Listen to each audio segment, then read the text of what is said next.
Hey guys, so welcome back to our channel. मैं हूँ संजीव. मैं हूँ Raghav. So we are back with another video by Prashant Dhawan sir. Huge security lapse as PM Modi's convoy got stuck in Punjab flyover. So basically एक security concern को लेके video बनाई है sir ने. नरेंद्र मोदी सर पे है और लग रहा है नरेंद्र मोदी न्यूज़ है. बहुत बड़ी न्यूज़ है क्योंकि इसमें मोदी जी इन्वॉल्व हैं. तो मोदी जी के सिक्योरिटी में कुछ गड़बड़ हुआ है मुझे लगता है. लेट्स सी वीडियो में है क्या. वीडियो में देख के बताएंगे. बात देखते हैं हम लोग क्या कहना चाह रहे थे. आइए देखते हैं गाइस, फिर लास्ट में अपना रिएक्शन दर्ज कराएंगे. चलो शुरू करते हैं. नमस्कार and welcome you all to world affairs. मैं हूं Prashant Dhawan. At least I reach the airport alive. ये सेंटेंस बोला था रिसेंटली पीएम मोदी ने. यहाँ पर आप देख पाओगे इस पे आर्टिकल है. Thank you chief minister. Recently PM Modi ने पंजाब के चीफ मिनिस्टर को ये आप कह लीजिए सार्कास्टिक वे में ये कहा कि थैंक यू, कम से कम आपने इतनी सिक्योरिटी तो रखी कि मैं वापस बठिंडा एयरपोर्ट तक जिंदा पहुंच पाया. ना यहाँ पर इशू क्या हुआ है, किस तरीके से आज के समय सेंटर और स्टेट गवर्नमेंट के बीच में, मतलब कि सेंट्रल गवर्नमेंट और पंजाब गवर्नमेंट के बीच में एक इशू खड़ा हो गया है पीएम की सिक्योरिटी को लेकर, ये मैं आपको समझाऊंगा बहुत ही सिंपल लैंग्वेज में. देखिए, पीएम मोदी का प्लान ये था कि ये जाएंगे पंजाब के डिस्ट्रिक्ट फिरोजपुर में और वहाँ पर फाउंडेशन स्टोन ये रखने वाले थे of projects worth 42,750 crore rupees. साथ ही साथ यहाँ पर एक रैली भी थी और जो मार्टर्स मेमोरियल म्यूजियम है उसको भी ये विजिट करने वाले थे. यहाँ पर काफ़ी जगह मैं देख रहा हूँ लोग कह रहे हैं कि सिर्फ रैली का ये इशू है. सिर्फ रैली का इशू नहीं था, बहुत से यहाँ पर प्रोजेक्ट्स की नींव भी रखनी थी. तो यहाँ पर आप देख पाओगे फिरोजपुर बाय द वे एक बॉर्डर डिस्ट्रिक्ट है. यहाँ पे पाकिस्तान स्टार्ट हो जाता है और यहाँ पे आप देख पाओगे ये यहाँ पर है फिरोजपुर. अब पीएम मोदी का प्लान यहाँ पर ये बना कि ये पहले उतरे बठिंडा में, बठिंडा के एयरपोर्ट में इनकी फ्लाइट लैंड करी.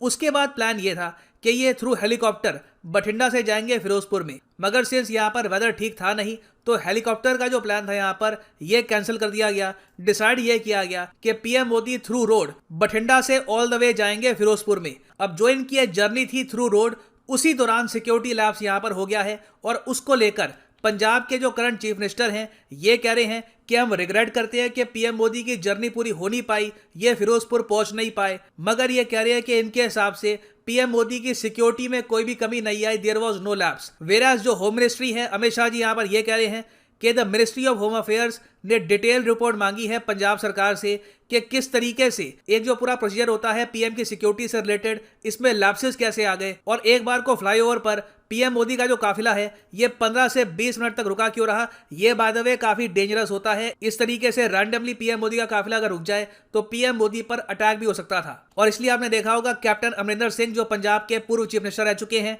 ये भी कह रहे हैं complete failure of law and order in Punjab. Chief minister and the home minister of Punjab, Punjab के होम मिनिस्टर को पर्टिकुलर अकाउंटेबल ठहराना चाहिए. यहाँ पर आप लोग अपने देश के प्रधानमंत्री को प्रॉपर पैसेज नहीं पहुंचा पा रहे, वो भी एक ऐसी जगह पर जो पाकिस्तान बॉर्डर से सिर्फ 10 किलोमीटर दूर है. तो ये कुछ हद तक मैं कहूंगा हमारे देश का जो सिस्टम है, जो ये कोऑर्डिनेशन है, उसके लिए भी काफी एम्बैरेसिंग बात है कि हमारे पीएम प्रॉपरली एक डिस्ट्रिक्ट से दूसरे डिस्ट्रिक्ट ट्रैवल भी नहीं कर पाए. अब यहाँ पर आप पूछेंगे मगर सिक्योरिटी लैप्स यहाँ पर था क्या, पीएम मोदी बठिंडा से फिरोजपुर क्यों नहीं पहुंच पाए.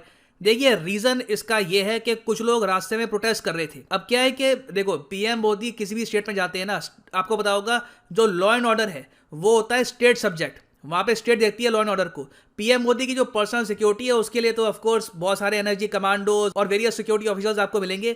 मगर पीएम मोदी जहां पर ट्रैवल करेंगे, जो उनका रास्ता होगा वो बिल्कुल क्लियर रहना चाहिए, कोई वहां पर रुकावट नहीं होनी चाहिए. ये रिस्पॉन्सिबिलिटी होती है स्टेट गवर्नमेंट की. और इंडिया में आप अगर देखो तो हमारे यहाँ ये डेकोरम मेंटेन करके रखा गया है. पॉलिटिक्स पीएम मोदी के काफिले को लेकर अभी तक कहीं पर भी हुई नहीं है. पीएम मोदी चाहे वेस्ट बंगाल जाएं, किसी और स्टेट में जाए जहाँ पे उनकी खुद की पार्टी की सरकार नहीं है, वहाँ पे आप देखोगे इतनी एक डिसेंसी मेंटेन होती है कि पीएम मोदी जहाँ भी ट्रैवल करना चाहे ना, उनके काफिले को मिलता है क्लियर पैसेज. वहाँ पर प्रोटेस्टर्स को अलाउ नहीं किया जाता. तो यहाँ पर देखिए पंजाब गवर्नमेंट पे आरोप ये लग रहा है कि फिरोजपुर के रास्ते में जो कुछ प्रोटेस्टर्स खड़े हो गए थे जिन्होंने पीएम मोदी का काफिला रोक दिया, यहाँ पर उनको पहले हटाना चाहिए था. इनको पता था, पंजाब सरकार को पता था कि ऐसे प्रोटेस्ट होंगे. जो होम मिनिस्ट्री है दिल्ली में, उसने भी कहा था कि पहले एक्शन ले लेना. यहाँ पर बस छोटा सा रास्ता है बठिंडा टू फिरोजपुर, इस पूरी जर्नी में प्रॉब्लम नहीं आनी चाहिए. मगर आप कह लीजिए पंजाब गवर्नमेंट इतनी एक्टिव थी नहीं और इस वजह से पीएम मोदी को रास्ते में वापस लौटना पड़ा और वापस जाना पड़ा बठिंडा एयरपोर्ट में. इसलिए आपने देखा होगा इन्होंने यहाँ पर यह कहा है कि at least I reached Bathinda airport alive. और पीएम मोदी भी यहाँ पर गलत नहीं कह रहे। आप इंडिया की हिस्ट्री देखें तो हमारे 2 पीएम असैसिनेट हो चुके हैं। एक तो इंदिरा गांधी 1984 में हुई थी असैसिनेट, उसके अलावा इनके सुपुत्र राजीव गांधी 1991 में असैसिनेट हो चुके हैं। तो हमारे यहाँ हिस्ट्री रही है, पीएम्स पे अटैक हुए हैं। पीएम मोदी को टारगेट करने के लिए आपको पता होगा बहुत से ग्रुप्स अतावले बैठे रहते हैं। काफ़ी बार इनको थ्रेट मिल भी चुकी है, सिक्योरिटी थ्रेट मिल चुकी है। तो ऑब्वियसली जो इनका प्री डिटर्मिन्ड रूट है उसमें इस टाइप की बाधा आ जाना एक जेन्युइन सिक्योरिटी लैप्स माना जाएगा। मगर यहाँ पर आप पूछोगे पर पीएम मोदी का जो काफिला था इसके सामने प्रोटेस्टर्स कहाँ से आ गए? ये प्रोटेस्टर्स कौन है? देखिए, ये प्रोटेस्टर्स कह रहे हैं कि ये किसान हैं और इनकी ये डिमांड है आज के समय। अब यहाँ पर आप कहेंगे वेट, किसानों का जो इशू था वो तो अब काफी तक सॉल्व हो गया, जो 3 फार्म बिल्स थे वो तो हट गए। मगर देखिए, अभी भी यहाँ पर कुछ प्रोटेस्टर्स हैं अंडर द बैनर ऑफ भारतीय किसान यूनियन।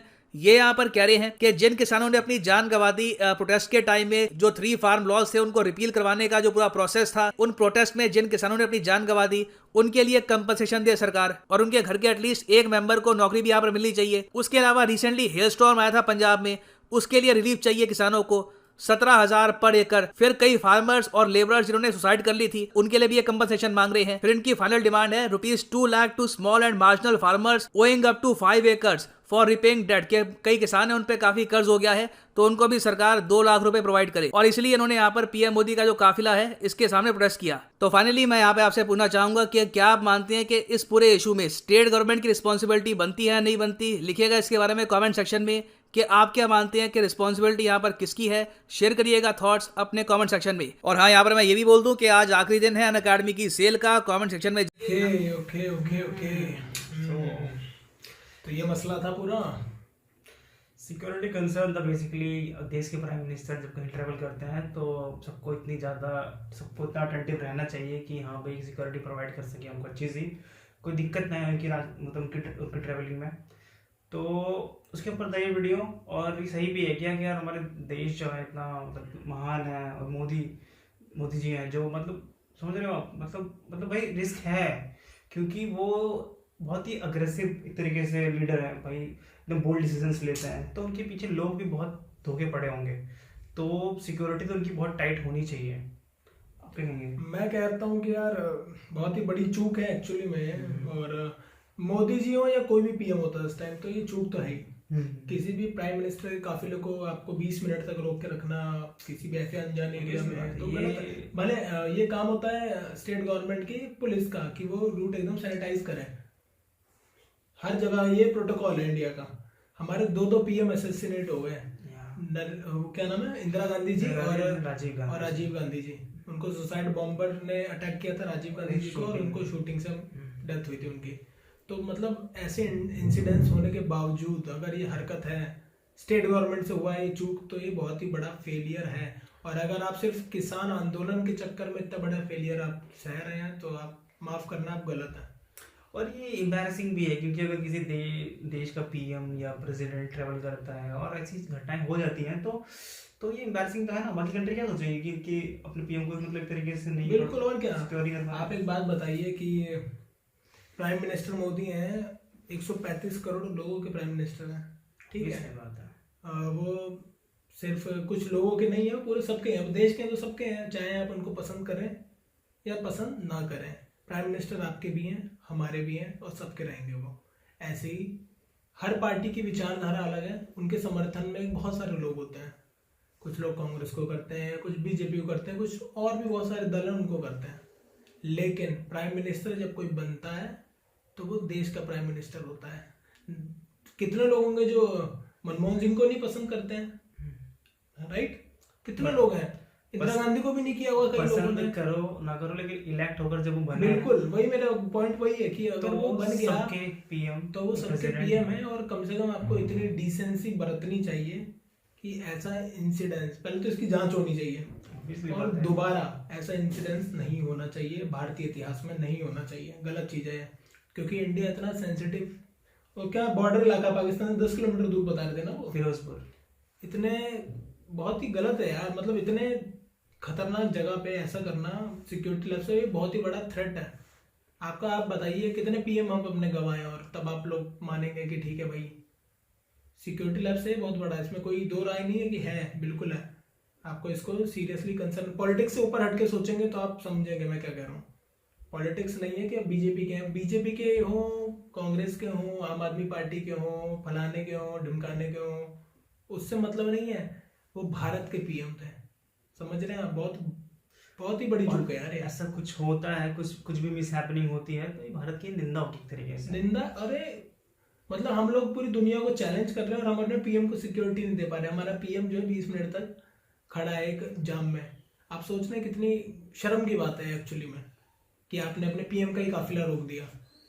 तो ये बात स्टेट गवर्नमेंट को काफी अच्छे अगर से नहीं, ये किसान सर बता रहे थे कि किसान आंदोलन जो है उसकी वजह से शायद ये हुआ है कि कुछ प्रोटेस्टर्स आ गए थे। पहली बात तो यही, जब रूट सैनिटाइज होता है तो प्रोटेस्टर आते ही नहीं, अलाउ ही नहीं होता उनके काफिले के बीच में कहीं भी कोई घुस जाए, क्योंकि उसमें कुछ नहीं पता है कौन सुसाइड बॉम्बर हो सकता है। नॉर्मल लोग भी होते हैं, उन्हीं के बीच में एक बंदा आएगा भाई, नॉर्मल बंदे जाएंगे, उन्हीं के बीच में एक गलत बंदा भी हो जाएगा, क्या पता शक्ल पे थोड़ी लिखा है किसी का कि भाई मैं बेकार आदमी हूँ या मैं अच्छा आदमी हूँ। तो ये सब गलत है और मैं तो ये कहता हूँ कि यार इसकी जांच होनी चाहिए बड़े लेवल पे। जांच तो खैर सीडीएस विपिन रावत की भी चल रही है, अभी शायद आज रिपोर्ट आई है मैंने सुना है। तो क्या ही बोलूँ अब मैं यार, ये पूरा पॉलिटिक्स है यार। इस लेवल पे पॉलिटिक्स नहीं होनी चाहिए देश में, बहुत ही गंदे लेवल की पॉलिटिक्स है ना। सिक्योरिटी, किसी की जान का खतरा गलत है। आप उन्हें पसंद करें ना करें, प्राइम मिनिस्टर को 2024 तक तो है, 24 तक है ना उनका टेन्योर, तो उतना तो आपको। और जहाँ तक बात रही किसान आंदोलन की, तो उन्होंने तीनों बिल वापस रिपील भी कर लिए अपने। 1 साल तक आप लोगों ने करा, संघर्ष करा, आपकी बात सुनी, ठीक है, आपकी जो भी मांगे आप एक अच्छे तरीके से प्रेजेंट करें। अगर वो नहीं सुन रहे हैं तो और आप आंदोलन करें, पर ये गलत तरीका है मेरे हिसाब से तो। और मुझे ऐसा भी लगता है कि इंटेंशनली करा गया है। मेरे को भी लग रहा है इंटेंशनली ऐसे यार। यहाँ पे पुलिस चाह दे तो चप्पल चोरी ना हो मंदिर से यार। तुमको पता है जब मैं कॉलेज जाता था तो वो रोड काफी बिजी था NH24 वाला। हाँ। तो जब कोई लीडर गुजरता था हमारे साथ, एकदम रोड एकदम साफ होती थी, बिल्कुल स्टेट गवर्नमेंट कोई के जान अंडर नहीं में है। तो अगर करना चाहे तो भाई क्यों नहीं होगा भाई। ये जान के किया गया है और इसकी बात है, इतने बड़े लेवल पे कोई चूक नहीं होती है। ये बहुत ही भाई तुम्हारे मतलब आप बताओ, राष्ट्रपति के बाद पीएम तो वैसे भी सबसे बड़ा ही होता है एक तरीके से। राष्ट्रपति तो दस्तखत वगैरह ज्यादा उनके होते हैं, पर अगर आप देखें तो दूसरा सबसे बड़ी पोस्ट है भारत की। आप उनके साथ भी अगर ऐसा बर्ताव करेंगे सिर्फ पॉलिटिकल एजेंडे के तहत, तो माफ करना है, बर्दाश्त किसी को भी नहीं होगा। ऐसा मनमोहन सिंह के साथ होता तो भी हमारा यही स्टैंड रहता, इंदिरा जी के साथ होता तो भी यही रहता, इवन राहुल गांधी जी पीएम होते हैं उनके साथ होता तो भी यही स्टैंड रहता। क्योंकि वो देश के होंगे, बिल्कुल हमारे होंगे, आपके होंगे, सब वो लोग वोट से आए हैं, चाहे उन्हें और हमने ही किया उनको। बिल्कुल। कल को राहुल गांधी जी आएंगे अगर, तो हमारा स्टैंड सेम रहेगा, उनके हम नीतियों के भले खिलाफ हो जाए, है भाई।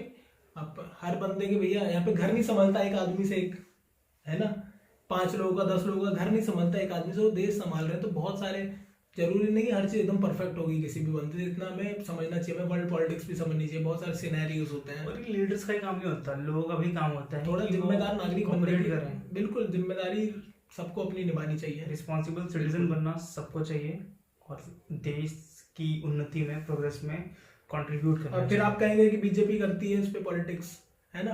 आप लोग मौका ही देते हैं ऐसा कि बीजेपी पॉलिटिक्स करेगी। अब तो पूरा यूपी इलेक्शन आने वाले हैं, पूरा मुद्दा ये बढ़िया से चमकाया जाए कि देखो मोदी के साथ ऐसा हो रहा है वैसा हो रहा है। तो आप खुद ही सोचिए, आप खुद ही मौका देते हैं कि भैया वो लोग और मजबूत हो, ठीक है। तो बस मेरा पॉइंट ऑफ व्यू इतना ही है कि ये हुआ गलत है और जाहिर सी बात है मैं इसके खिलाफ हूँ। मैं भी इसके बहुत ज़्यादा खिलाफ हूँ। बाकी मिलते हैं आपसे नेक्स्ट वीडियो में, till then take care, bye.